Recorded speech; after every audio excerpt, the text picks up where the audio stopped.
चमत्कारी वन की कहानी। एक बार का जिक्र है। एक जादुई जंगल था जिसका नाम था चमत्कारी वन। इस जंगल में रंग बिरंगे फूल खिलते थे और पंछियों की मधुर आवाजें गूंजती थी। यहाँ के जानवर भी अनोखे थे। सभी में एक विशेष जादू था। लेकिन इस जंगल का सबसे खास निवासी था एक नन्हा परियों का राजकुमार जिसका नाम था आरव। आरव बहुत प्यारा और दयालु था। वो हमेशा दूसरों की मदद करता था। एक दिन जंगल में एक भयंकर तूफान आया। हवा इतनी तेज चलने लगी कि सारे जानवर डरकर अपनी अपनी गुफाओं में छिप गए। आरव ने सोचा मुझे अपने दोस्तों की मदद करनी चाहिए। वो सबसे पहले एक छोटे से खरगोश के पास गया जो बहुत डरा हुआ था। आरव ने उसे कहा, डरो मत, मैं तुम्हारे साथ हूँ। वो खरगोश को अपनी पीठ पर बैठाकर सुरक्षित स्थान पर ले गया।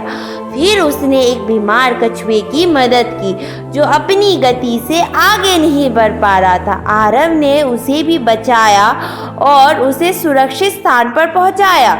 तूफान थमने के बाद जंगल में सभी जानवरों ने आरव की बहादुरी की तारीफ की। लेकिन अचानक आरव ने देखा कि एक प्यारी सी परियों की रानी लीला उसकी ओर आ रही है। लीला ने कहा, आरव, तुम्हारी दयालुता ने इस जंगल को सुरक्षित रखा। मैं तुम्हें एक विशेष उपहार देना चाहती हूँ। आरव ने आश्चर्यचकित होकर पूछा, क्या उपहार? लीला ने अपनी जादुई छड़ी लहराई और एक चमकदार तारे का एक छोटा टुकड़ा उसके हाथ में दे दिया। ये तारा तुम्हारी मदद से किसी भी मुश्किल में तुम्हारे शक्तियों को और बढ़ाएगा। लीला ने कहा। आरव ने तारे को अपने दिल से लगाया और धन्यवाद कहा। अगले दिन जंगल में एक नया खतरा आ गया। एक दुष्ट जादूगर ने जंगल के जानवरों को पकड़ने का प्रयास किया। सभी जानवर फिर से डर गए। लेकिन आरव ने अपने तारे की शक्ति का इस्तेमाल करने का निश्चय लिया। आरव ने अपने तारे से एक चमकदार रोशनी बनाई जिसने जादूगर को अपनी ओर खींच लिया। जादूगर ने डर के मारे भागने की कोशिश की लेकिन आरव की शक्ति ने उसे रोक लिया। सभी जानवरों ने मिलकर जादूगर को जंगल से भगा दिया।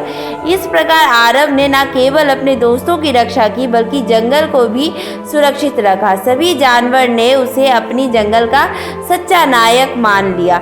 लीला ने आरव को फिर से मिलने का वादा किया था। जब भी तुम्हें ज़रूरत पड़ेगी मैं तुम्हारे पास आऊँगी। आरव ने अपनी दयालुता और साहस से ये साबित कर दिया कि सच्ची ताकत दिल में होती है और इसी तरह चमत्कारी वन हमेशा खुशहाल रहा जहाँ दोस्ती और साहस की कहानी हमेशा सुनाई देती थी। इस कहानी से हमें ये सीख मिलती है कि दयालुता और साहस हमेशा हमारे मुश्किल समय में हमारी मदद करता है।